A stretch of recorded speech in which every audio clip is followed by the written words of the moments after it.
Le damos muchas gracias a Dios. Queremos seguir con nuestro estudio, ¿verdad? Que estamos en estos días miércoles del libro de los Hechos.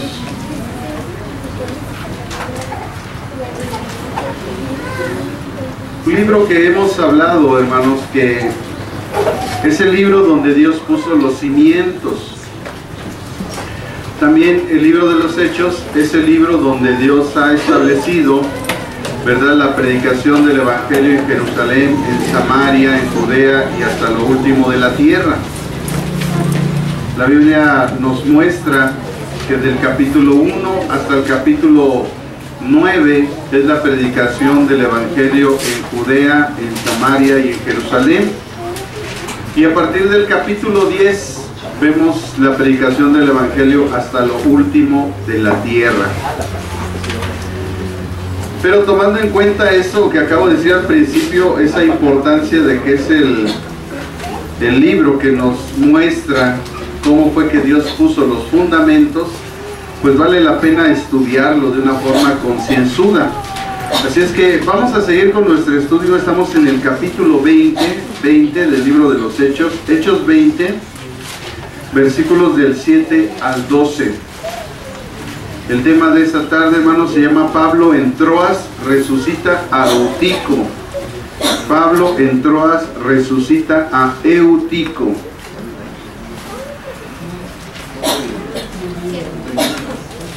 Dice el verso 7 al 12: el primer día de la semana, reunidos los discípulos para partir el pan, les enseñaba, habiendo de salir al día siguiente. Y alargó el discurso hasta la medianoche, y habiendo muchas lámparas en el aposento alto donde estaban reunidos. Y un joven llamado Eutico, que estaba sentado en la ventana, rendido de sueño profundo, por cuanto Pablo disertaba largamente, vencido del sueño, cayó del tercer piso abajo, y fue levantado muerto. Entonces descendió Pablo y se echó sobre él, y abrazándole dijo: no os alarméis, pues está vivo. Después de haber subido, partió el pan y comido, habló largamente hasta el alba, y así salió, y llevaron al joven vivo, y fueron grandemente consolados.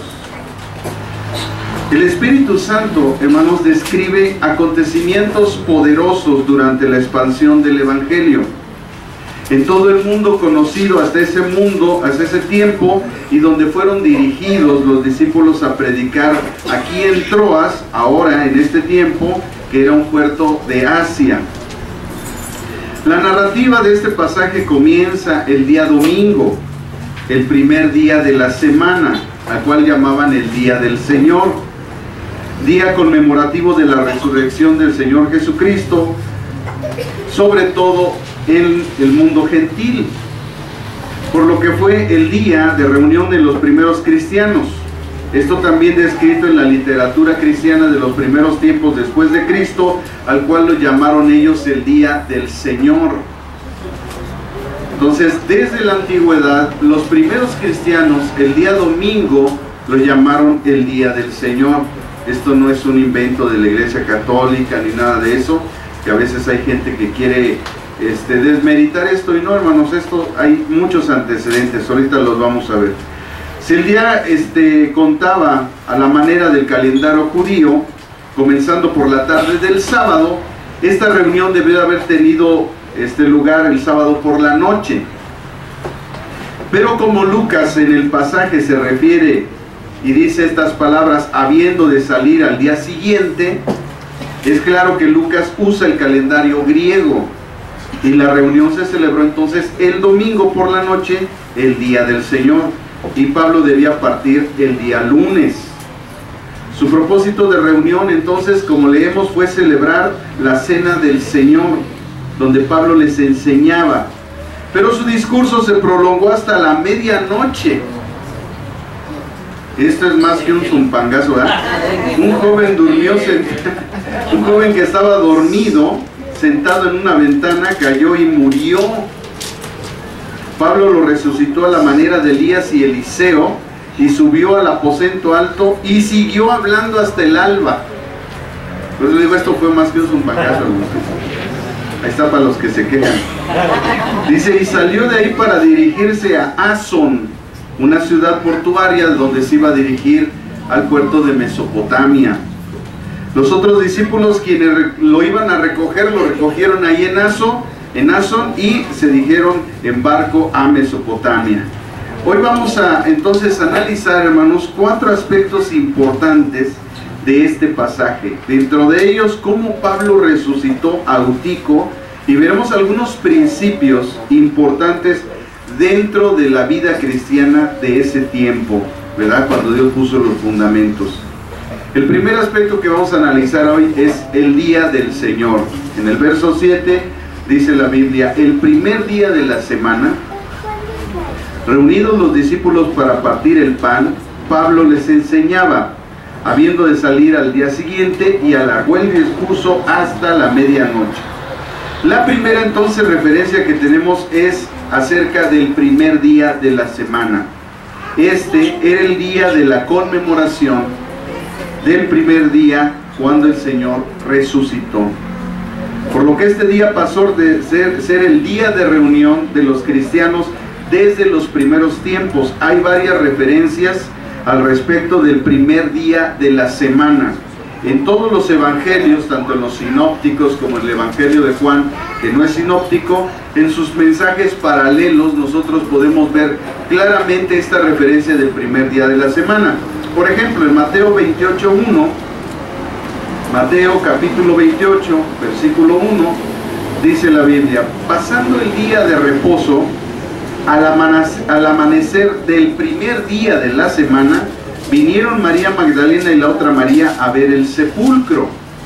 Y ahí está la referencia, ¿verdad?, de los discípulos del primer día de la semana. En el pasaje paralelo, pero ahora en el Evangelio de Marcos, en el capítulo 16, versículos del 1 al 2 y el versículo 9, dice el versículo del 1 al 2, Marcos 16, del 1 al 2. Cuando pasó el día de reposo, María Magdalena, María la madre de Jacobo y Salomé compraron especias aromáticas para ir a ungirle. Y muy de mañana, el primer día de la semana, vinieron al sepulcro ya salido el sol. El verso 9 dice, habiendo pues resucitado Jesús por la mañana, el primer día de la semana. Entonces, ¿cuándo resucitó Jesús? El domingo, el primer día de la semana. Apareció primeramente a María Magdalena, de quien había echado 7 demonios. En Lucas 24:1, que también es un pasaje paralelo, Lucas 24:1, dice Lucas, el primer día de la semana, muy de mañana, vinieron al sepulcro trayendo las especias aromáticas que había preparado y algunas otras mujeres con ellas.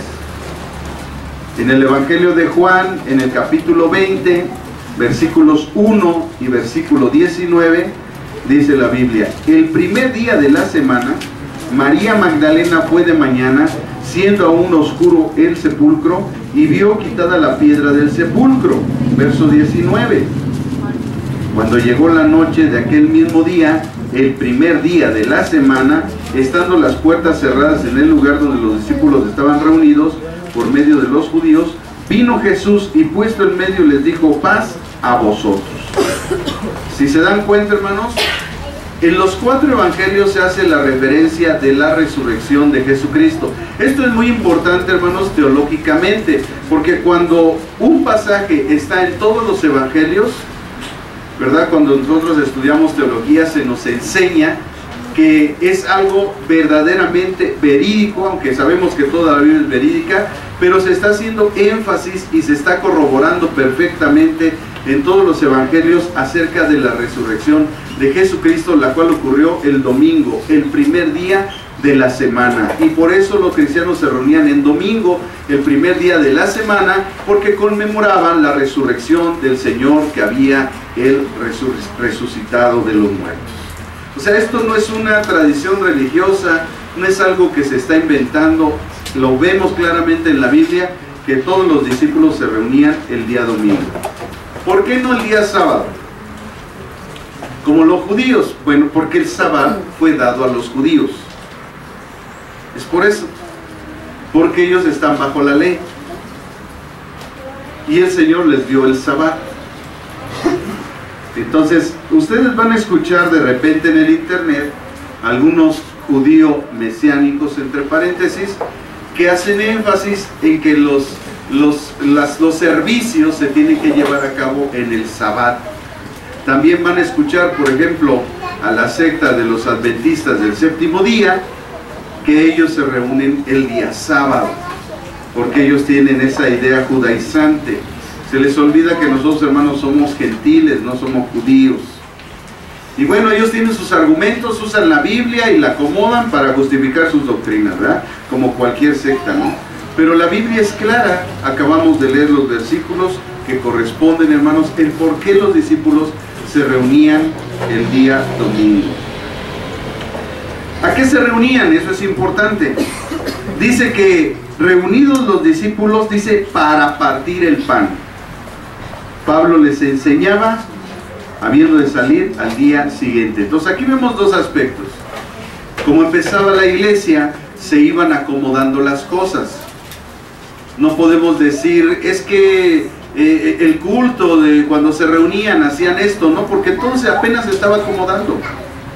Y aquí vemos solamente dos aspectos que hacían cuando se reunían. Dice primero que partían el pan, y lo segundo, que recibían enseñanza. Entonces, así vemos, hermanos, que la enseñanza es parte fundamental en una iglesia bíblica y en una iglesia de Jesucristo. Es por eso que tenemos enseñanza los domingos, tenemos enseñanza hoy miércoles con la gente que puede venir hoy al culto. Entonces, la enseñanza es básica en cualquier iglesia de Jesucristo. Por primera vez entonces se mencionan servicios que se llevaban a cabo el primer día de la semana. Posteriormente se añadió otra práctica en el día domingo. Por ejemplo, en 1 Corintios capítulo 16 versículo 2, 1 Corintios 16, 2, se fueron acomodando las cosas del culto, hermanos. Entonces vemos que partían el pan y recibían enseñanza. Pero en 1 Corintios 16, 2 dice: cada primer día de la semana, cada uno de vosotros ponga aparte algo según haya prosperado, guardándolo para que cuando yo llegue no se recojan entonces las ofrendas. Entonces, ¿cuál era el tercer aspecto que se añadió con el tiempo, verdad, a esta práctica de culto del día domingo? Recoger ofrendas. Por eso recogemos ofrendas. Pues esto no es algo que religiosamente se está haciendo.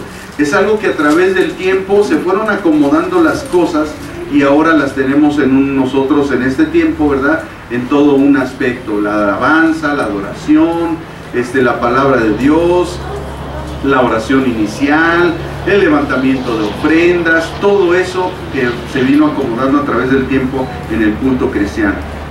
Y es por eso, hermanos, que lo seguimos haciendo así. Algunos que no pueden presentarse el domingo al culto por cuestiones de trabajo, hoy miércoles es su primer día de la semana. El culto del primer día de la semana, en lugar del séptimo, surgió naturalmente en las iglesias gentiles. Durante la vida de Jesús hay antecedentes de que los discípulos también se reunieron en alguna ocasión en el octavo día. Y dice Juan 20:26, el Evangelio de Juan en el capítulo 20, versículo 26, cuando Jesús se reunía con los discípulos, él también llegó a reunirse el octavo día. Dice, 8 días después, o sea, el octavo día, estaban otra vez los discípulos dentro y con ellos Tomás. Llegó Jesús estando las puertas cerradas y se puso en medio y les dijo, paz a vosotros. Entonces, en el octavo día también llegaron a reunirse los discípulos con algún propósito en particular, y en ese momento llegó Jesús y se apareció con ellos.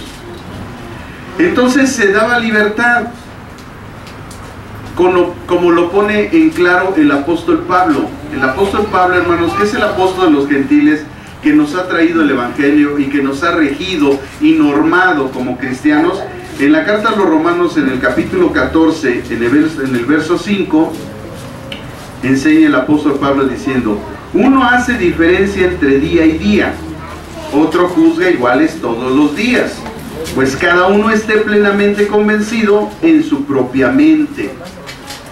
Sabemos que en la carta a los Romanos, hermanos, a partir del capítulo 12, se dice y se normatiza la vida cristiana. Ahí se mencionan, ¿verdad?, la ética cristiana, se menciona qué es lo que tenemos que hacer como cristianos, todo. Si usted quiere saber cuál es su rol en la vida cristiana, pues lea Romanos 12, 13, 14, 15 y 16.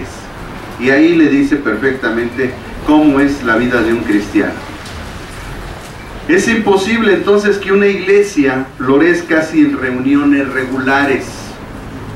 Lo voy a repetir, es imposible que una iglesia florezca sin reuniones regulares. ¿Por qué creen que la iglesia, hermanos, esto fue espiritual? Lo del COVID fue espiritual. El propósito del adversario fue impedir las reuniones cristianas. ¿Cómo era posible? A ver, piense, analice.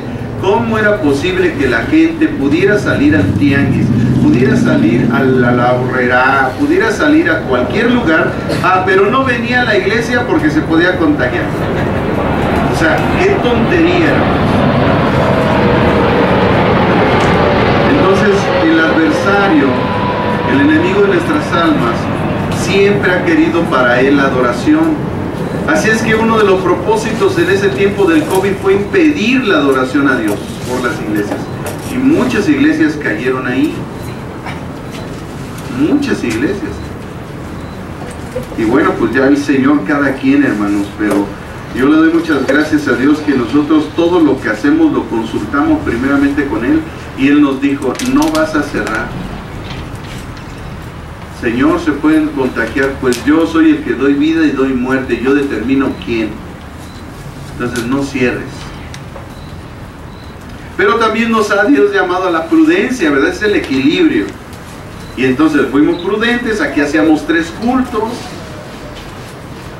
y les poníamos, todos venían con su cubrebocas, todos venían con su gelecito, y nos sentábamos así separaditos, hacíamos 3 cultos, y nunca suspendimos el ministerio a Dios, su alabanza y su adoración.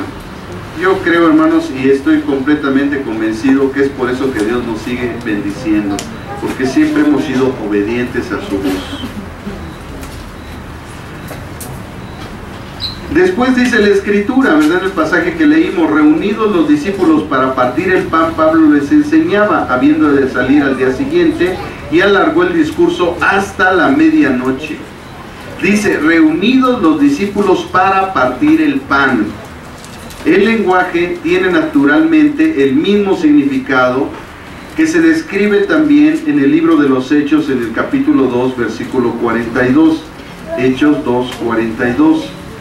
Dice la Biblia en Hechos 2, 42: y perseveraban en la doctrina de los apóstoles, es decir, en la enseñanza de ellos, en la comunión unos con otros, en el partimiento del pan y en las oraciones.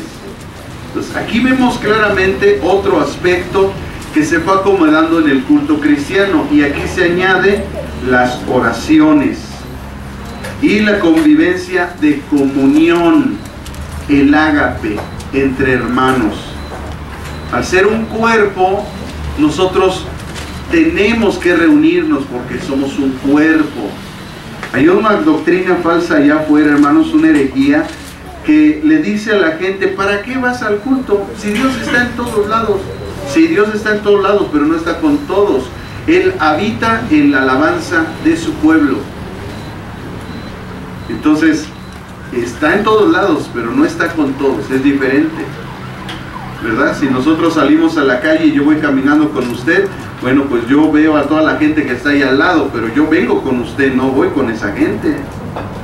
Entonces es un error eso. Por eso en Hebreos, el autor de los Hebreos dijo: no dejen de congregarse como algunos tienen por costumbre. Entonces, ¿cuál es el peligro de dejarnos de congregar? Que se hace costumbre. Y entonces ya no venimos y nos dejamos y nos enfriamos, y el día de mañana, hermanos, pues sufrimos las consecuencias, ¿verdad? Entonces ellos perseveraban en la enseñanza, en la comunión, dice, unos con otros, en el partimiento del pan y las oraciones. Cuando habla del partimiento del pan, es hablando de la Eucaristía o la Cena del Señor, que usualmente seguía al ágape, ¿verdad? A la comunión los unos con los otros. En la primera carta a los Corintios, en el capítulo 10, en el versículo 16, el apóstol Pablo les enseña esto a los corintios, 1 Corintios 10, 16. La copa de bendición que bendecimos no es la comunión de la sangre de Cristo. El pan que partimos no es la comunión del cuerpo de Cristo. Entonces, en los primeros días que se reunían los apóstoles, lo que hacían es que ellos hacían continuamente la cena del Señor. Era una cuestión continua. Los discípulos emulaban entonces el día de la última cena que tuvieron con el Señor, y es muy posible que lo hicieran cada semana o en cada reunión que tenían, porque había libertad. Hay diferentes interpretaciones, hermanos, en las iglesias de cuándo hay que llevar a cabo la cena del Señor. Algunos dicen que cada semana, otros que cada mes, otros decimos que cada año, cuando se celebra la Pascua judía, que fue el día en que el Señor estableció el nuevo pacto y dio la ordenanza de la Cena del Señor. Creo que todo estriba en la interpretación que los pastores le hemos dado a las palabras del apóstol Pablo en 1 Corintios capítulo 11, versículo 26. Si usted lee 1 Corintios 11, 26, dice: así pues, todas las veces que comieres este pan y bebieres esta copa, la muerte del Señor anunciáis hasta que Él venga. Entonces, la interpretación es a las palabras todas las veces que comieres este pan. Entonces, unos interpretan que decir todas las veces que comieres este pan, entonces dice que quiere ser diario, otros dicen que tiene que ser cada semana, otros dicen que cada mes y otros decimos que cada año. Bueno, pues este pasaje no habla de frecuencia, sino de las veces que comiéramos el pan. Cuando nosotros decidamos comer el pan, ¿cuál va a ser el propósito? Que entonces anunciamos la muerte del Señor hasta que Él venga. O sea, no está hablando de frecuencia, está hablando del propósito. Entonces, la pregunta que surge: ¿con qué frecuencia debemos tomar la cena del Señor? Como vimos, en ninguna parte de la Biblia nos enseña con qué frecuencia debemos tomar la cena. Si leemos todo el contexto de 1 Corintios 11, desde el versículo 23 al 26, vamos a ver que solo registra las instrucciones de la cena, pero no dice la frecuencia.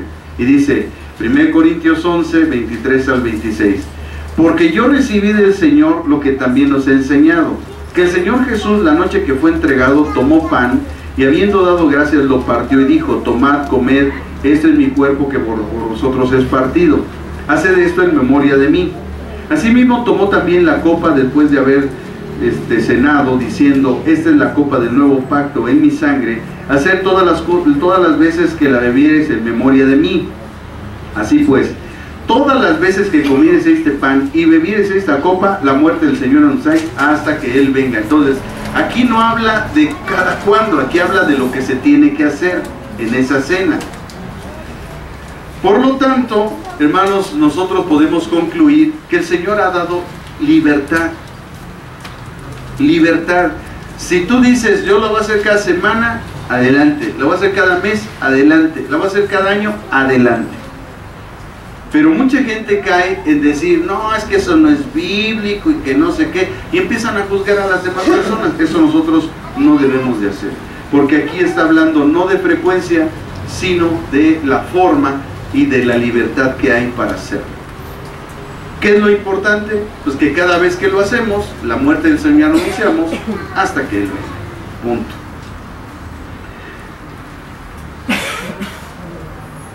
Dice la Escritura, ¿verdad?, en el pasaje que leímos también, En el 1 Corintios 11 dice: haced esto todas las veces que la bebiereis en memoria de mí. Así puedo, todas las veces que comiereis este pan y bebiereis esta copa, la muerte del Señor anunciáis hasta que Él venga. Este pasaje da las instrucciones que necesitamos para llevar a cabo la ceremonia de la cena. Hay aspectos importantes cuando nosotros analizamos. Estábamos viendo el Evangelio de Mateo y veíamos el pasaje donde el Señor Jesús hace la cena del Señor, y yo les enseñé todo lo que se llevaba a cabo en una cena judía, todo lo que se hace, y este pasaje lo corrobora. Dice: habiendo ya cenado, porque en la reunión judía de la Pascua se cenaba, había cordero, había hierbas amargas, había 4 copas de vino. La que tomó Jesús fue la tercera copa. Dice: todas las veces que tomieras esta copa, porque la tercera copa de la cena judía representa la copa de la redención. La pasa, la toman, y después dice: esta copa, la última copa, la cuarta copa de la cena judía, dice: esta copa no la beberé hasta que esté yo con vosotros en el reino, porque esa copa simboliza la copa del gozo, la copa de la bendición en el reino de Dios. Entonces todo tiene un significado. Entonces nosotros ahora ya entendemos que no solamente fue agarrar el pancito y tomar la copita y eso es lo que se hacía en una cena. No, en la cena del Señor no se hacía solo eso. De hecho, hay un problema que el apóstol Pablo tiene con la iglesia de Corinto, y le dice: ustedes cuando ustedes se sientan a comer, no es la cena del Señor. Y ahí vemos otro aspecto. Dice la Escritura en el capítulo 11, ya después lo leen en su casa, hermanos, que el apóstol Pablo le dice a la gente, a los discípulos, le dice: ustedes no esperan a los demás a comer la comida ágape. O sea que hacían una cena y hacían la cena del Señor. Pero cuando ellos se reunían, cada quien comía de lo que había traído. Entonces, si alguien trajo un pollo rostizo, decía: el pollo es mío, el pollo es para mi familia. Y entonces el apóstol Pablo se enoja y les dice: ustedes no están comiendo la cena del Señor, la cena ágape. ¿Por qué? Porque ustedes no están compartiendo con la gente que no tiene nada ni trajo nada. Ellos se quedan sin nada y todos los demás se ponen a comer. Dice: pues si van a comer, pues coman en su casa. Lo estoy parafraseando, hermano. Coman en su casa. Pero si van a reunirse, compartan lo que llevan, ¿verdad? Y eso es lo que nosotros debemos de hacer siempre cuando salimos a un balneario con los hermanos, con la familia. Compartamos lo que traemos, porque eso es lo que da buen testimonio de nosotros. Entonces, en ese tiempo no solamente era tomar la copita y el pancito, no, hermanos, era todo un proceso que se llevaba a cabo. El pan entonces que el Señor Jesús partió y que se partía era su cuerpo que fue molido en la cruz por nosotros. La copa representaba la sangre que Él derramó a nuestro favor, sellando el pacto entre Él y nosotros. Por eso Pablo dice: cualquiera que no considera el cuerpo y la sangre de Cristo, lo que estamos haciendo, ¿por qué lo estamos haciendo? Dice: entonces esa persona es culpable de juicio. Dice: por eso hay gente que está dormida espiritualmente, hay gente que está muerta espiritualmente y hay gente que está enferma dentro de la iglesia, porque no entienden lo que realmente es la cena del Señor. Porque la cena del Señor, hermanos, cada vez que nosotros celebramos la ordenanza de la cena del Señor, no solo estamos recordando lo que Él hizo por nosotros, sino que también estamos demostrando a toda la gente que es testigo de eso, de nuestra fe, que nosotros hemos creído en que la muerte de Jesucristo nos ha dado redención y por su sangre el perdón de nuestros pecados. Si nosotros no entendemos eso, hermanos, lo que estamos anunciando nosotros cuando llevamos a cabo la cena del Señor es enseñarle a la gente que nosotros hemos nacido de nuevo, que nosotros tenemos una fe recta delante de Él y somos salvos. La cena del Señor entonces es una invitación a la comunión. ¿Por qué la gente no toma la cena del Señor? Algunos dicen porque se sienten indignos. Pues ¿cuándo han sido dignos? ¿De qué han sido dignos? ¿De qué? ¿Qué mérito o por qué mérito están aquí en la iglesia? Por ninguno. Entonces, no tomar la cena del Señor lo que hace ver de esa gente es que no se quiere arrepentir de sus pecados y quiere seguir en esos pecados. Por eso no la toman. Porque la cena del Señor es una invitación a la comunión con Dios, una comunión con la obra que Él hizo en la cruz, muriendo, y con su sangre con la cual nos redimió. Entonces, hermanos, la gente, o sea, yo no quisiera verlo a usted, que usted no participe en la cena, porque entonces yo inmediatamente voy a dar cuenta que están en sus pecadotes. Y lo peor es que no los quiere dejar. Entonces, la cena del Señor es una invitación a la comunión con el Padre a través del Hijo, de lo que el Hijo hizo, y que al recordar y traer a la memoria debería de producir en el creyente esa comunión. Cuando yo considero lo que Cristo hizo en mi vida, en ese momento, hermanos, yo entiendo por qué Cristo murió. ¿Por qué somos salvos? Usted y yo somos salvos por dos cosas: por creer en la muerte de Cristo y por creer en su resurrección. Por eso somos salvos.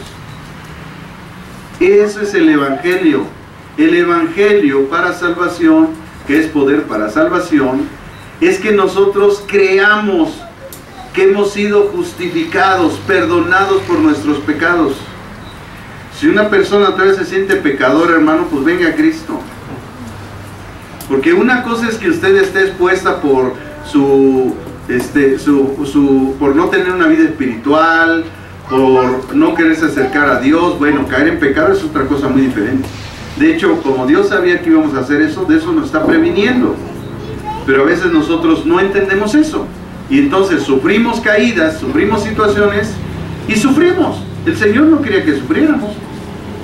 A través de su palabra nos estaba advirtiendo. Pero ¿qué pasó? Que nos mantuvimos en esa necedad y entonces sufrimos. Sufrimos. Tenemos entonces, hermanos, que considerar eso perfectamente. Nosotros somos salvos porque creemos que Él murió por nuestros pecados. Y creemos que Él resucitó. De ahí la declaración de Romanos capítulo 10. ¿Verdad? Romanos 10, el capítulo 10 dice, más que dice, desde el versículo 8 dice, más que dice, cerca de ti está la palabra, está en tu boca y en tu corazón. Esta es la palabra de fe que enseñamos o predicamos, dice el apóstol Pablo, que si confiesas con tu boca que Jesús es el Señor y crees con todo tu corazón que Dios lo levantó de los muertos, entonces serás salvo. Porque con el corazón se cree para justicia, pero con la boca se declara para salvación. Porque todo aquel que en Él creyere no será avergonzado. Entonces, esa declaración, hermanos, no es otra cosa, hermanos, sino la promulgación del Evangelio a la gente que ha creído. ¿Cuál es el propósito de esa celebración? El propósito del Señor es la comunión con Él, recordando lo que Él hizo por nosotros, puesto que Él anunció que viene, y viene por una iglesia limpia y sin mancha. Entonces Dios, a través de la cena, le está dando la oportunidad a la iglesia a ponerse en comunión con Él, a recapacitar acerca de sus malas obras, a arrepentirse y poder entrar en comunión con Él, porque como no sabemos cuándo Él viene, más vale estar listos. Si nunca se nos olvida lo que Él hizo, pues nosotros, hermanos, nos mantendremos siempre en esa comunión con Él. Muchas de las cosas malas que hacemos, apréndase esto, hermano, muchas de las cosas malas que hacemos, las hacemos porque se nos olvida lo que Él hizo por nosotros. Así que, ¿cuál debe ser nuestra oración cada día? Que no se nos olvide lo que Él hizo por nosotros. Cuando una persona te extiende la mano y te ayuda, y el día de mañana tienes conflicto con él, lo aborreces, lo rechazas, ¿por qué es? Porque se te olvidó lo que él un día hizo por ti. Y que mínimo tienes que retribuir lo que esa persona hizo por ti. Ese es el problema, hermanos. Ese es el problema que tenemos muchísimos cristianos, que se nos olvida lo que la gente hace por nosotros. Y cualquier pretexto es bueno para criticar, para señalar, para decir de esa persona, para atacarla, y si es el pastor, pues para irse de la iglesia. Porque se les olvida lo que el pastor hizo por ellos. Por la gracia de Dios, además. Porque yo por mis fuerzas no lo hago, hermano, que se rasquen con sus uñas. Pero la misericordia de Dios nos mueve a nosotros a ir a verlos, a ministrarlos, a todo lo demás. Pero como se les olvida, hermanos, lo que los pastores hacemos por ellos, por eso se van renegando, diciendo siempre de cosas. ¿Sabe cómo se le llama eso? Se le llama ingratitud. Pero amados hermanos, yo estoy entendido de eso. Si a Jesús, con Jesús fueron ingratos, si a veces tú eres ingrato con Él, a pesar de lo que Él hace contigo, tú no le agradeces nada, te cuesta venir a la iglesia, pues a veces participas, a veces no. Pues hermano, ¿yo qué me puedo esperar? Si tú no entiendes eso de parte del Señor, todo lo que hace. Decíamos el domingo, después de todo lo que hacemos, ¿qué mereceríamos? Mínimo no comer en un mes, que el Señor te cerrara las puertas del cielo, te cerrara tus graneros, tus aljabas, y órale, para que te eduques. Pero su gracia, su misericordia, su bondad, su paciencia hace que el Señor Jesucristo interceda por nosotros y el Padre envíe la comida a tu mesa, envíe el trabajo a tu casa, te dé salud, porque si estás parado y estás con salud, es por Él. Amén. Hermanos, cuando vamos a los hospitales y les llevamos el alimento, lo primero que viene a mi mente es, Señor, y nosotros que estamos bien, que nos das la gracia de estar sanos, de poderles llevar algo, no entendemos y somos ingratos contigo. Y encontramos hermanos que están ahí, que están pasando ese proceso, no sabemos el propósito de eso en sus vidas, pero están ahí, que están con un familiar que está padeciendo, o con otro hermano, o un esposo, una esposa, un hijo que es cristiano y está ahí padeciendo, y el Señor los tiene en ese proceso. Y nosotros que estamos bien, que podemos venir los domingos, que podemos recibir la palabra, somos bien ingratos con el Señor. ¿Y sabe por qué? Porque se nos olvida lo que Él ha hecho con nosotros. Por eso nuestra oración diaria, hermanos. Una vez me preguntaron, pastor, ¿qué lo ha mantenido en el Evangelio? Digo una sola cosa, que todos los días oro a Dios y le digo, Señor, que nunca se me olvide de dónde me sacaste. Esa es mi oración diaria, hermanos. Todas las mañanas digo, Señor, por favor, que en este día no se me olvide lo que tú has hecho por mí, para que yo no sea un ingrato. Hermanos, eso es lo que a mí me ha mantenido siempre firme en el Evangelio. Y también hay un punto muy importante, la conciencia. La conciencia de lo que el Señor hace por nosotros y lo que debemos mantener constante en nosotros, sin dejar llevar a cabo por lo menos una vez al año esta celebración como congregación, pues es una ordenanza. En la Biblia tenemos solamente dos ordenanzas que debemos de cumplir: el bautismo y la cena del Señor, nada más. Todo lo demás, hermanos, lo que han inventado las religiones, eso es liturgia, esos son mandamientos de hombres, tradiciones de hombres, estatutos y cosas que los hombres han puesto. La Biblia solamente le ha ordenado a los creyentes que se bauticen y que lleven a cabo, participen en la cena del Señor, nada más. La cena del Señor es una hermosa imagen de lo que sucedió en la cruz, lo que significa y cómo impacta nuestras vidas como creyentes. Hermanos, cuando nosotros estamos realizando la cena del Señor y mordemos el pan, tenemos que traer a la memoria que el cuerpo de nuestro Señor Jesucristo fue lastimado, fue herido, fue masacrado. Le arrancaron pedazos de carne con el látigo O sea, todo lo que a veces vemos en la película esa de El Mártir del Calvario, ¿verdad? Eso, hermano. Tenemos que traer a la memoria lo que a nuestro Señor le sucedió, que fue machacado su cuerpo. Y cuando bebemos la copa, ¿verdad?, del jugo de la vid, tenemos que recordar que nosotros estamos bajo un pacto que ha sido puesto en su sangre. Ese nuevo pacto, hermanos, que nos da redención, vida eterna, salvación. No es nada más agarrar y pues cómete el pan y tómatelo. No, hermano, tenemos que estar en esta conciencia, en nuestra mente debe estar la conciencia de lo que Él hizo por nosotros. Cuando nosotros no estamos trayendo a la memoria lo que Él hizo por nosotros, esa cena no es más que un punto religioso en mi vida. Cada que hagamos esa celebración, tenemos que recordar lo que Él hizo por nosotros. Aunque sea una vez al año. Aunque todos los días no te acuerdes de Él, bueno, por lo menos un día. Dice que Pablo dice que también nuestro versículo, que Pablo les enseñaba, habiendo de salir al día siguiente, y alargó el discurso hasta la medianoche. Ahí está para los que se salen del culto cuando pasan 30, 40 minutos, se salen irreverentemente. Pablo salía de la ciudad al otro día y no perdió la oportunidad de instruir a los de Troas. Muchas ocasiones así nos pasa.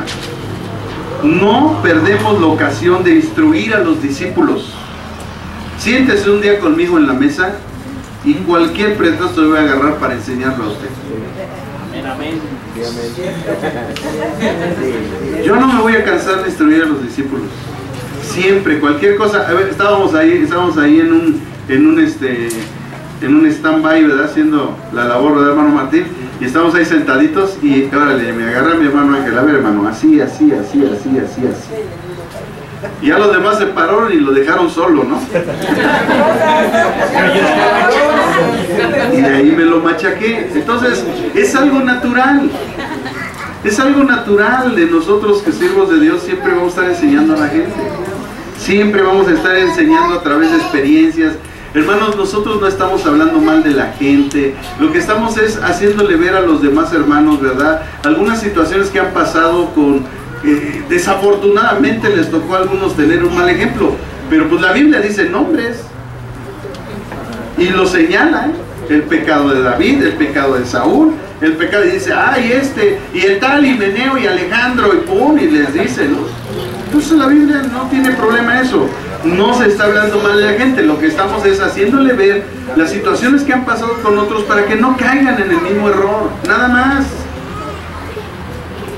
No estamos comparando a nadie, solamente le estamos haciendo ver el peligro, las situaciones que los pueden llevar, porque tú no puedes, el que cree estar firme, hermanos, dice la Biblia, cuide que no caiga. Y luego los jóvenes, dicen, los jóvenes tropiezan y caen.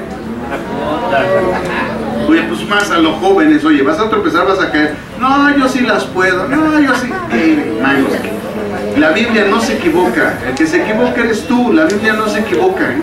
La Biblia dice claramente, el joven tropieza y cae. ¿Eso qué quiere decir? Pues que anda de pecado en pecado. Son orgullosos, son soberbios, son rebeldes. Ya para qué le seguimos, hermano. Hay 23 pecados que menciona Pablo en el capítulo 1 de Romanos. ¿Para qué los mencionamos? El libro de Gálatas capítulo 6 también, otra lista. Entonces, la Biblia no se va a equivocar, hermano. La Biblia no se equivoca. Entonces, por eso estamos constante diciendo a los jóvenes, cuidado, aguas. Y no es como tú dices, aguas. ¿Por qué? Porque la Biblia no se va a equivocar. Y nos manda, ¿verdad?, a instarlos y a estarlos llamando a que entren en esa comunión con Dios. Entonces, aquí Pablo, hermanos, pues sí me la mató, se aventó más que un zumpangazo. Nosotros tenemos considerado esa frase para la casa, que la gente que no sabe, un zumpangazo. Una vez me invitó el pastor Alvin de la iglesia Misa y Zumpango en su celebración, y les prediqué durante 4 horas. Como yo dije, pues no sé cuándo me vayan a volver a invitar, pues yo aquí me y les doy con tubo hasta que se caiga la cabeza. Entonces 4 horas, por eso llamamos el zumpangazo. El zumpangazo son 4 horas. Bueno, si usted hubiera venido los primeros cultos de esta iglesia cuando yo empecé a predicar, la prédica duraba 4 horas. Empezaba el culto a las 6 de la tarde y terminaba a las 11 de la noche.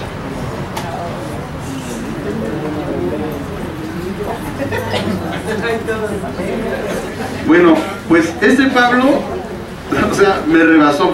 Fueron 3 zumpangazos fáciles. Fácil. Entonces a veces así nos pasa. Pablo superó esta cuestión y dice que estuvo hasta la medianoche en el primer tiempo, porque no se aventó un segundo tiempo, en el primer tiempo. Suspendió y hubo receso porque se cayó el chamaco de la ventana y se mató. Pero ¿qué cree? Que cuando se bajó y lo resucitó, dijo, tranquilos, vámonos para arriba. Y dicen que comió y siguió predicando hasta el alba, hasta las 6 de la mañana. 6 horitas más. Entonces, ahí está, ¿verdad? Vemos a veces, hermanos, gente irreverente que sale pasados sus 30 minutos de paciencia y no se sabe qué falso maestro les enseñó esto. Pues tan solo, hermanos, el 10% del horario del día domingo deben ser 2 horas 40 minutos que tú le debes dedicar a Dios. Así es que dale gracias a Dios que a veces la prédica nada más dura 1 hora y media. Porque tú deberías por lo menos darle el 10% de tu tiempo el día domingo. Aunque el día domingo, todo el día, las 24 horas, es el día del Señor, ¿eh? No nada más es venir, hermanos, somos gente religiosa entonces. Venir a la iglesia, amados hermanos, es venir con una disposición del corazón para lo que el Señor quiere hablar, el tiempo que Él lo quiere hablar y la forma en que Él lo quiere hablar. Pero somos tan religiosos como, ¿verdad? En la religión duraba 30 minutos y no sé qué falso maestro enseña por allá afuera que debe durar 40 minutos. ¿En qué cabeza eso, hermano? Vean este ejemplo de Pablo y se aventó hasta la medianoche. Se cayó el individuo, lo resucitó y se aventó otras 6 horas más. Ellos sí cumplían, hermanos, con todo el domingo para el Señor. Tenemos que, hermanos, sacar ese religiosismo de nuestro corazón. Yo tengo que venir el domingo al tiempo que el Señor designe. ¿Quién es el soberano, tú o Él? Imagínate en tu empresa, en tu trabajo, que llegues y digas, no, jefe, ya se pasó, yo nada más tengo para usted 30 minutos. Ándale. ¿Sabes qué? En el momento que sales, te llamabas, ya el otro día, ya en la puerta te detienen, ya no entras. ¿Y sabe por qué somos así? Porque somos religiosos. Porque venimos de una religión y esa religión no ha salido de nosotros. El día del Señor son 24 horas. 24 horas. Si no puedes estar 1 hora, Jesús a sus discípulos, hermanos, les dijo, ¿no han podido estar conmigo 1 hora? ¿1 hora? O sea, hay gente que a los 30, a los 40 minutos se sale. El Señor Jesús les pidió por lo menos a sus discípulos 1 hora. 1 hora. Y la gente no puede estar ni 1 hora. Tiene tantas cosas, ¿verdad? Tantas cosas en su corazón. Martas afanadas. Ahora sabemos, hermanos, por qué las vidas de las personas están como están. Porque no duran en la presencia de Dios. No duran. Moisés estuvo 40 días y 40 noches en la presencia de Dios, No comió, no bebió, no estuvo preocupado, no estuvo, Señor, date prisa porque allá no están esperando tu pueblo. No, 40 días, 40 noches. Los desesperados, los preocupados eran el pueblo de Israel. ¿Y qué terminaron haciendo? Siendo idólatras. Pues ahí hay un ejemplo, hermanos. La gente, hermanos, que no puede estar en la presencia de Dios termina siempre siendo un idólatra por su impaciencia. ¿Qué otra cosa más importante tiene que hacer el domingo si el domingo es para el Señor? ¿Qué otra cosa más importante hay que hagas el día de hoy si este día es del Señor? Porque como no venís el domingo, pues es hoy. Entonces hoy es tu día de reposo. Entonces hoy tienes que estar ahí con el corazón dispuesto a la hora que salgamos. Y si el Señor dice a las 12, a las 12.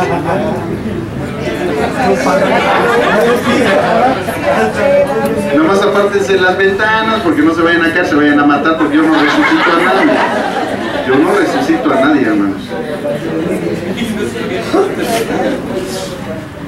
Por eso, amados hermanos, hay que cambiar ese aspecto.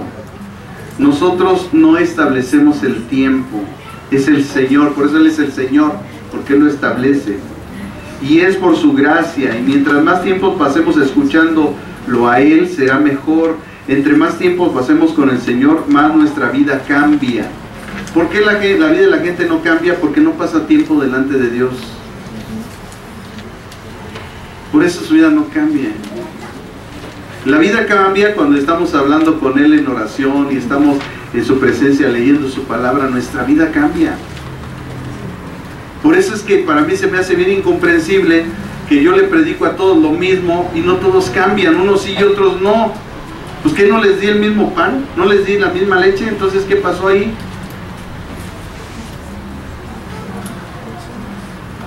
Entonces yo la única cosa que he encontrado es lo que dice el Evangelio de Mateo en el capítulo 13 cuando habla sobre la parábola del sembrador. Decía yo el domingo, hay gente que es como pedregales. En el momento recibe el mensaje y dice, gloria a Dios, aleluya, pero como no tiene raíces, no crece. La otra es como espinos, que las situaciones de la vida, las circunstancias que tienen, le ahogan lo sembrado y entonces viene el diablo y les arrebata lo sembrado. Pero gracias a Dios hay gente con buena tierra que está dispuesta en su corazón, que está atenta al mensaje, ¿verdad? Que llegan a la casa y dicen, ¿de qué habla el pastor? Ah, este fue el versículo, habló de esto. No, llegan y lo que se aprendió fue el chiste que dijo el pastor. Pero de ahí en fuera no saben cuál fue el tema, nada, nada. Y si no escribieron, menos. Y si no llevan Biblia, menos. Menos. Hermanos, son soldados sin fusil. La Biblia es la espada de la palabra. Imagínense un soldado sin espada. Hermanos, eso es espiritual. ¿Por qué entonces nuestra vida no cambia? Porque no pasamos tiempo con el Señor. Así de simple. Por eso no tenemos vida espiritual, no leemos la Biblia, se nos está empolvando ahí. Bueno, unos ya ni la traen porque traen nada más el celular. Ese que trae la Biblia trae el celular. Sácate a bañar, cómprate una Biblia, no seas loco. Lee el libro. Una vez, de verdad, hermanos, por la misericordia de Dios no impuse eso, pero yo ya les había dicho, el próximo año que no me llegue al culto con la Biblia se sale, no entra. ¿A qué viene? ¿A qué viene si no trae Biblia?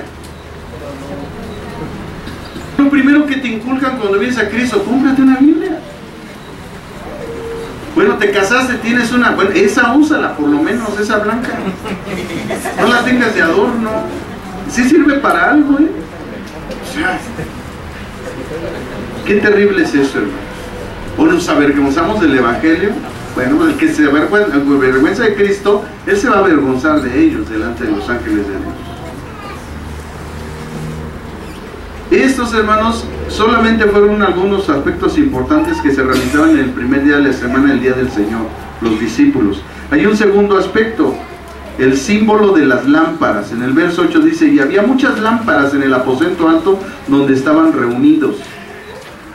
Se hace notorio, hermanos, en este versículo, cuando tú estás estudiando la Biblia, no cuando la estás leyendo, cuando la estés estudiando dices, ¿por qué el Señor señala que había lámparas? ¿Por qué dice que estaban encendidas? O sea, tiene un propósito. Entonces se hace notorio que el Espíritu Santo haga mención de las lámparas y de un aposento alto.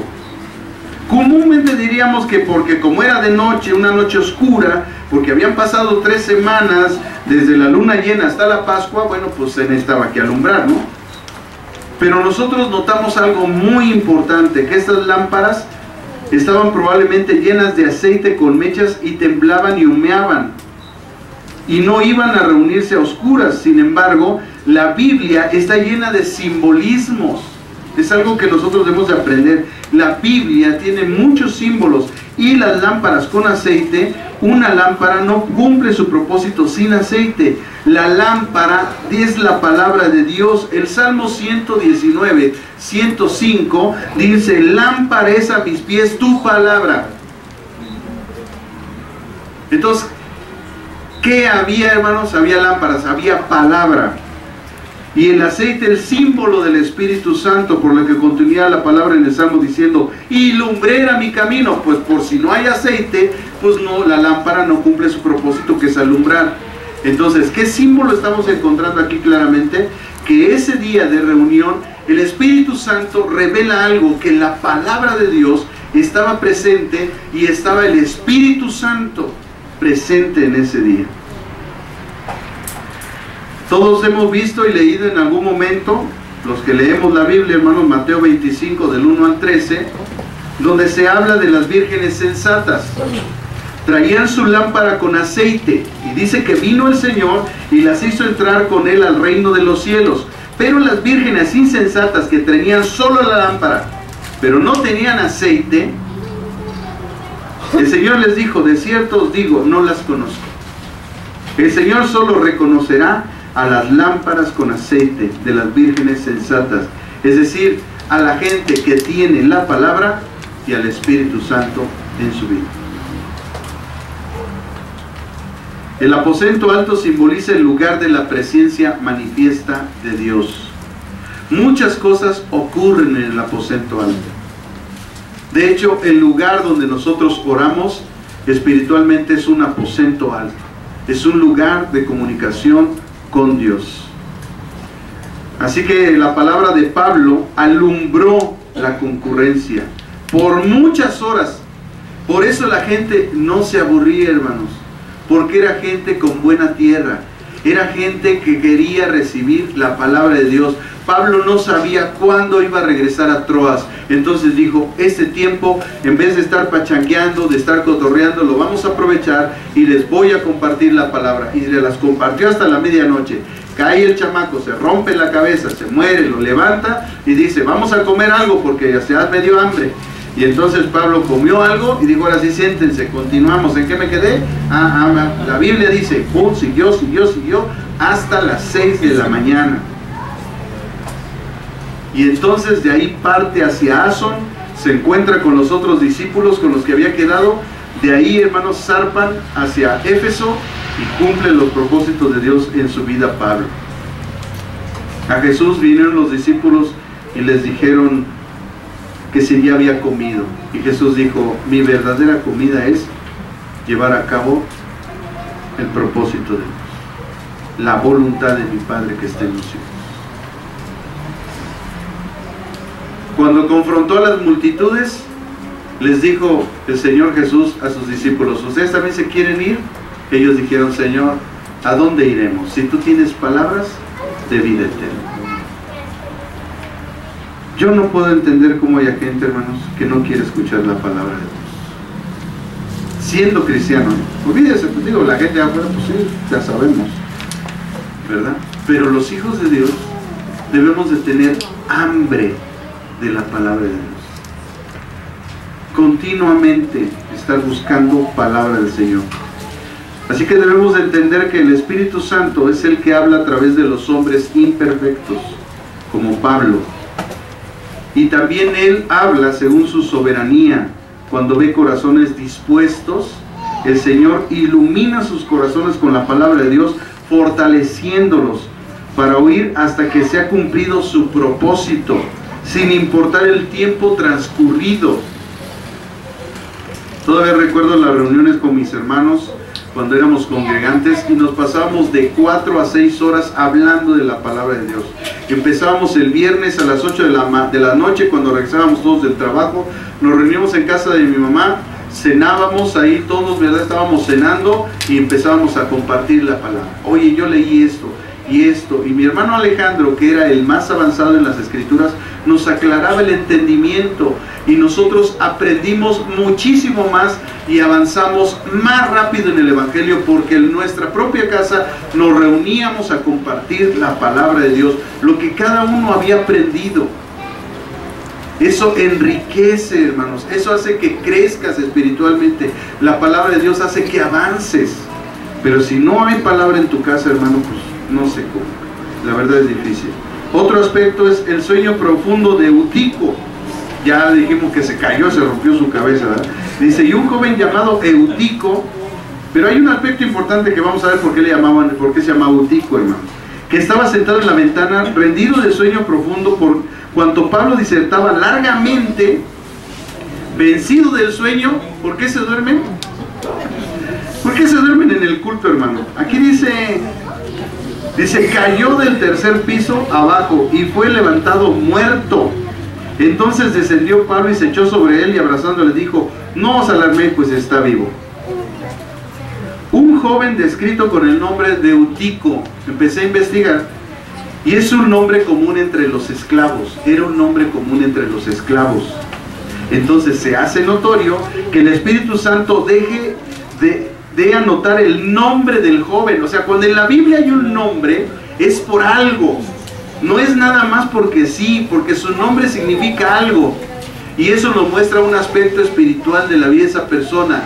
Entonces, Eutico era un esclavo. No solamente tenía un nombre de esclavo, sino que espiritualmente era un esclavo.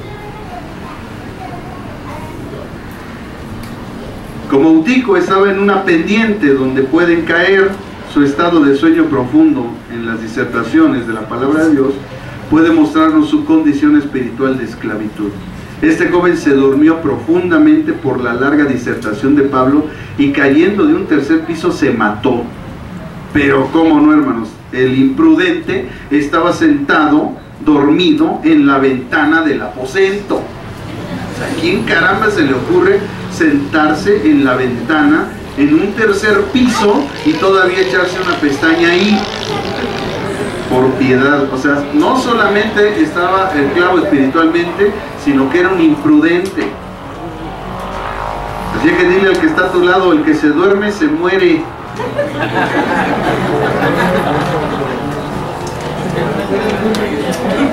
En el Antiguo Testamento también vemos un acontecimiento igual.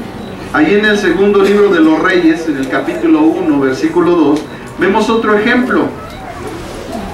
Dice Segunda de Reyes 1, 2. Y Ocosías cayó por la ventana de una sala de la casa que tenía en Samaria, y estando enfermo envió a mensajeros y les dijo, id y consultad a Baal-zebub, dios de Ecrón, si he de sanar de esta mi enfermedad. O sea, como vemos, hermanos, no es la única vez donde una persona ha caído. Ocosías, un rey de Israel, también, y en vez de consultar a Dios, consultó, ¿verdad?, a un brujo. Jesús, hermanos, nos enseñó que no hay nada como escuchar la palabra de Dios. En Lucas 10, del 38 al 42, está enseñando el Señor Jesús, Lucas 10, 38 al 42. Muchos conocemos este pasaje. Dice, aconteció que yendo de camino entró en una aldea y una mujer llamada Marta le recibió en su casa. Esta tenía una hermana que se llamaba María, la cual sentándose a los pies de Jesús oía su palabra. Pero Marta se preocupaba con muchos quehaceres y acercándose dijo, Señor, ¿no te da cuidado que mi hermana me deje servir sola? Dile pues que me ayude. Respondiendo Jesús le dijo, Marta, Marta, afanada y turbada, estás con muchas cosas, pero solo una cosa es necesaria. Y María ha escogido la buena parte, la cual no le será quitada. ¿Cuál es la buena parte? Escuchar la palabra de Dios. Preocupaciones, afanes, estar con muchas cosas, estar turbados, produce que descuidemos lo importante, oír la palabra de Dios. Pues solo eso es necesario para tener todo lo demás. Cuando tú tienes un problema, una situación, una circunstancia, un obstáculo, lo único que tú tienes que hacer es ir a la palabra de Dios. Eso es lo único que tú necesitas. La palabra de Dios es medicina, la palabra de Dios cura tu mente, tu corazón, la palabra de Dios te consuela, la palabra de Dios te sana tus pensamientos, tu vida. es medicina. O sea, la palabra de Dios, hermanos, es lo único que tú y yo necesitamos cuando hay situaciones difíciles. Dice, y fue levantado muerto. Entonces descendió Pablo y se echó sobre él y abrazándole dijo, no os alarméis, pues está vivo. Lucas, quien escribió el libro de los Hechos, era médico. Era médico, por lo tanto, él certificó la muerte del joven. Por eso él escribió, estaba muerto. Y Pablo lo resucitó. Él era médico. Él sabía que el joven estaba muerto. Pablo se echó sobre él emulando el hecho de Elías. Elías se echó sobre un niño, ahí en Primera de Reyes 17:21, se echó sobre un niño y lo resucitó. También Eliseo en Segunda de Reyes capítulo 4 versículo 34 se echó sobre un niño y también lo resucitó. Entonces Pablo emuló lo que hizo Elías y Eliseo y resucitó a este joven. El cuarto aspecto, hermanos, cómo Pablo continuó enseñando hasta el alba. Después dice en el versículo 11 al 12, después de haber subido y partió el pan y comido, habló largamente hasta el alba. Y así salió, y llevaron al joven vivo y fueron grandemente consolados. Cualquiera pues, hermanos, de esta tragedia, hubiera dicho, como que decimos, ¿no? Aquí se rompió una taza, cada quien para su casa. ¿Verdad? Ya cayó la res, ya vámonos, ¿no? Ya se hubieran espantado y se hubieran ido, pero no fue así ahí, hermanos. Dice que después de haber subido, dice que todavía partió el pan, o sea, le dio hambre otra vez y comido. Esto es importante porque cualquiera puede decir, en el versículo 7 dice que también partió el pan, entonces hizo otra vez la cena del Señor. No, hermanos, porque las palabras griegas aquí son diferentes. Por ejemplo, en el versículo 7, la palabra griega es klasas tonarton. Klasas con K, klasas ton arton. Y en el verso 11, que es el que leímos, es kai geusamenos. Kai geusamenos, que se refiere a comida común. Entonces, Pablo, después de haber resucitado al chamaco, dijo, ¿qué onda? Pues pásenme una torta, ¿no? Le dio hambre. Por eso es importante, hermanos, hacer exégesis.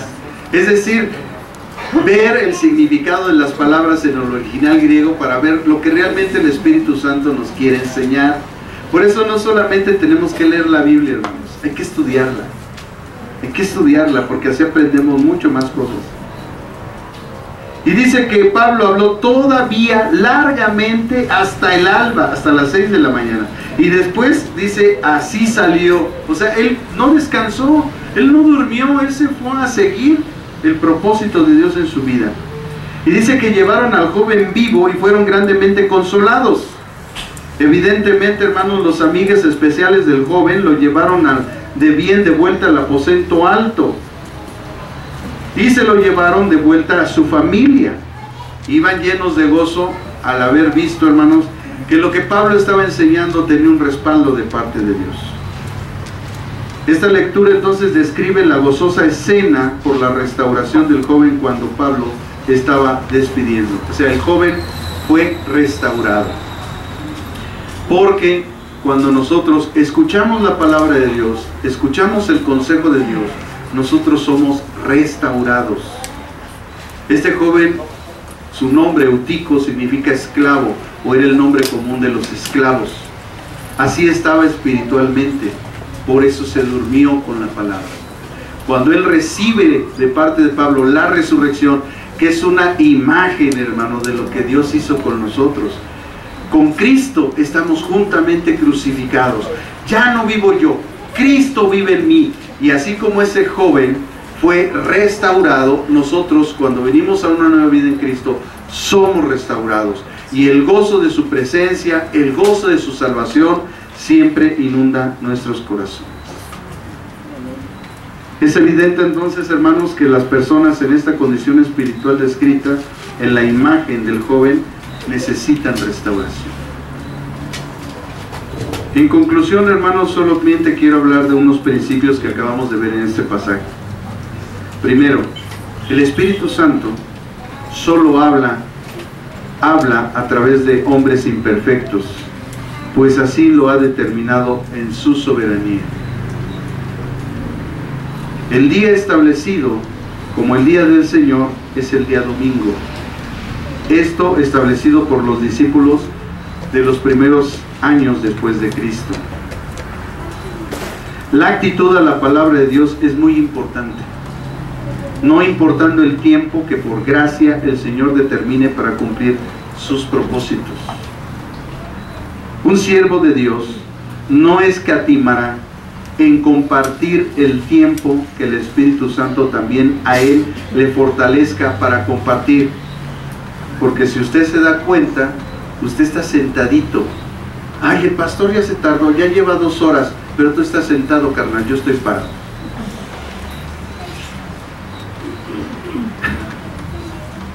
¿Se da cuenta, hermano? O sea, a veces hasta ni coherencia tenemos en las cosas que decimos.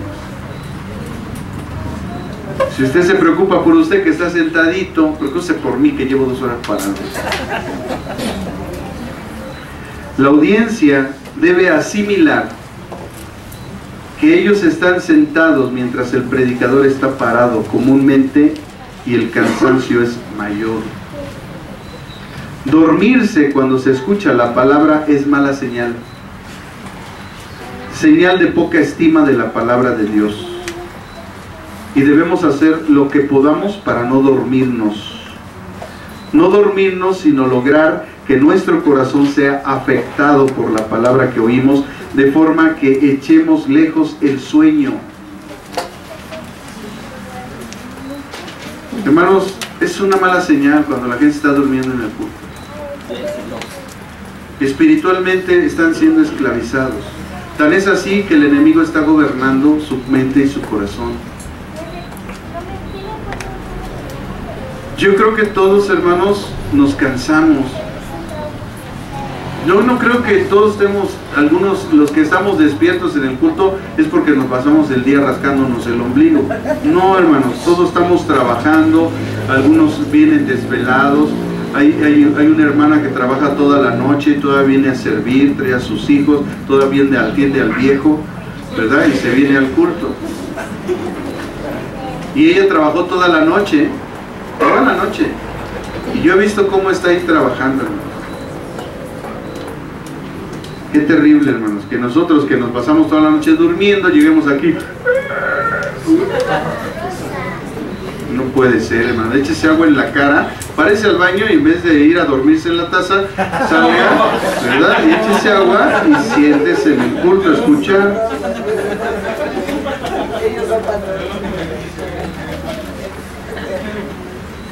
Con cuánta rareza, hermanos, se pierden horas de reposo con el propósito de la devoción. Pero con cuánta frecuencia se hace por la mera diversión, fiestas, películas, jolgorio pecaminoso. O sea, yo no puedo entender cómo hay gente que puede pasarse horas en el celular, horas en el Netflix viendo todos los capítulo tras capítulo, pero no puede estar un tiempo escuchando la palabra de Dios. Pero ya sé por qué.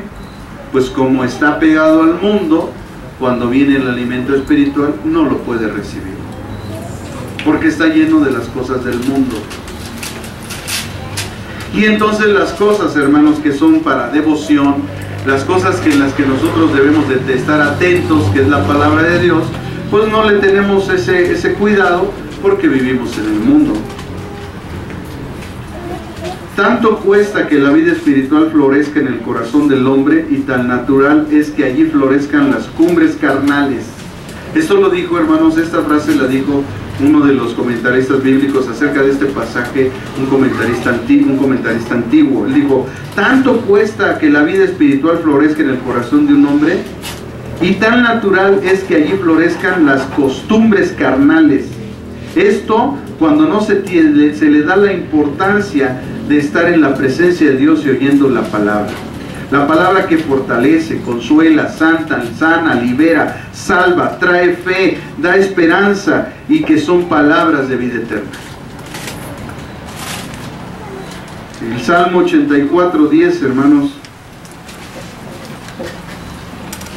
Con este versículo voy a finalizar, hermanos, pero lo voy a leer en 3 versiones para que se entienda mejor. En la Reina Valera dice Salmo 84:10: porque mejor es un día en tus atrios que 1000 fuera de ellos. Escogí antes estar a la puerta de la casa de mi Dios que habitar en las moradas de maldad. Escuche la Biblia del lenguaje actual. Dice: prefiero pasar un día en tu templo que estar 1000 días lejos de él. Prefiero dedicarme a barrer tu templo que convivir con los malvados. Escuchen la traducción Palabra de Dios para Todos. Dice la Palabra de Dios para Todos, la versión: un día en tu templo es mejor que 1000 días en cualquier otro lugar. Preferiría ser el portero de la casa de mi Dios que vivir en la casa de un perverso. Hermanos, cuando nosotros entendemos estos principios de Dios en nuestra vida, sin duda, hermanos, de verdad, nuestra vida cambia. Si nuestra vida no cambia es porque no pasamos tiempo con Dios, así de simple. Pregúntenle a Pablo, su vida cambió cuando pasó el tiempo con el Señor. Pregúntenle a Moisés, ¿cuál fue el cambio? Dice que hasta en su aspecto se vio la presencia de Dios, resplandecía su rostro al grado que los judíos no lo podían mirar y se tenían que poner un velo para ver a Moisés. Del tiempo, hermanos, de lo que él pasó, y de ser un hombre tartamudo, inseguro, asesino porque había matado a un egipcio, llegó a ser, hermanos, a través de vivir en la presencia de Dios, el cambio de su vida fue radical. Y este Moisés, hermanos, es el representante número 1 del pueblo judío. De hecho, siempre comparaban a Jesús con Moisés y siempre cuestionaban los principios de Jesús contra los principios de Moisés. Imagínense el impacto que tuvo Moisés en el pueblo de Israel. ¿Y saben por qué? Porque pasó tiempo en la presencia de Dios. ¿Por qué nuestra vida no cambia, hermanos? Solamente hay una respuesta: porque no pasas tiempo en la presencia de Dios. Pero empieza a ser una disciplina de oración y de lectura de la palabra y di: yo a las 8 me siento, o a las 9, a las 10, a la hora que tú quieras, y yo a esta hora me siento y durante 1 hora voy a pasar el tiempo con mi Señor. Y hermanos, lee uno la Biblia 30 minutos. Escribe uno lo que uno le entendió. Y después, el tiempo restante, 15 minutos después, pasamos 15 minutos en oración con Dios acerca de lo que leímos y acerca de lo que entendimos. Hermanos, te garantizo que tu vida va a cambiar. Porque vas a aprender a escuchar la voz de Dios. Vas a aprender a escuchar la voz de Dios. Y tu vida va a cambiar. Es por eso que no cambia nuestro carácter, hermanos. Es por eso que no cambian nuestras actitudes. Es por eso que no cambian nuestros pensamientos y acciones. Porque no pasamos tiempo en la presencia de Dios. Somos religiosos. Nada más cumplimos el domingo, venimos, escuchamos la palabra y ya. Yo le recomiendo, hermano, que empiece a aprender a escribir. Yo muchas veces, desde que vine a Cristo fue lo primero que aprendí. Mi pastor me dijo: traigan siempre su Biblia, su cuaderno y su pluma. Siempre al culto, tráiganlo. Y decía él: ¿ustedes creen que lo que Dios habla es importante? Sí.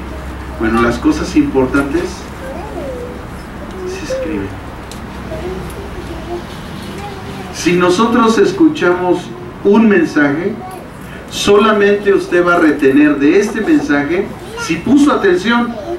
Si está usted pajareando, viendo que la mosca pasa, no va a agarrar nada. Pero si usted puso atención, usted va a retener solamente el 15%. Si usted escucha este mensaje 4 veces en su casa, por eso lo grabamos. No creen que lo grabamos pues nada más para que yo salga ahí, hermanos.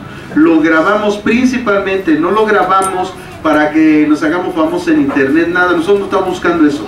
nosotros lo grabamos para que usted tenga la posibilidad de verlo 1, 2, 3, 4 veces. Y si usted lo ve 4 veces seguidas, usted va a retener el 60% de lo que hoy hemos predicado.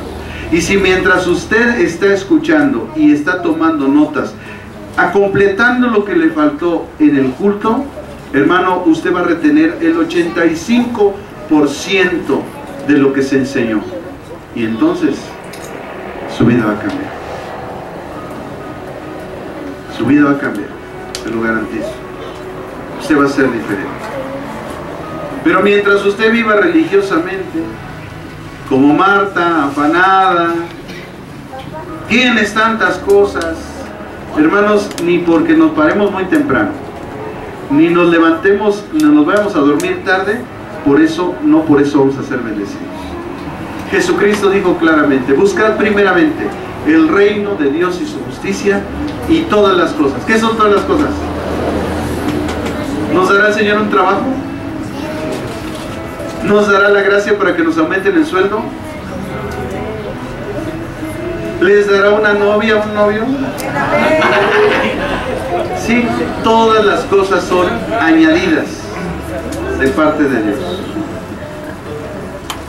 Hemos equivocado, hermanos, los principios. Si nosotros queremos algo de parte de Dios, busquemos el reino de Dios y su justicia. Pasemos tiempo con Él. Estemos leyendo la Escritura, estemos orando, estemos anotando. Y Señor, yo te pregunto, es que aquí no entiendo, es que aquí ¿qué quisiste decir? Y hermanos, de verdad es importante cuando el pastor enseña, pero yo le garantizo que cuando usted empieza a oír la voz de Dios y el Espíritu Santo a usted directamente lo empieza a enseñar, usted va a ver lo que es un verdadero maestro. Dios le va a enseñar a usted y usted va a saber cosas que ni siquiera usted había visto, porque así es Dios, hermano.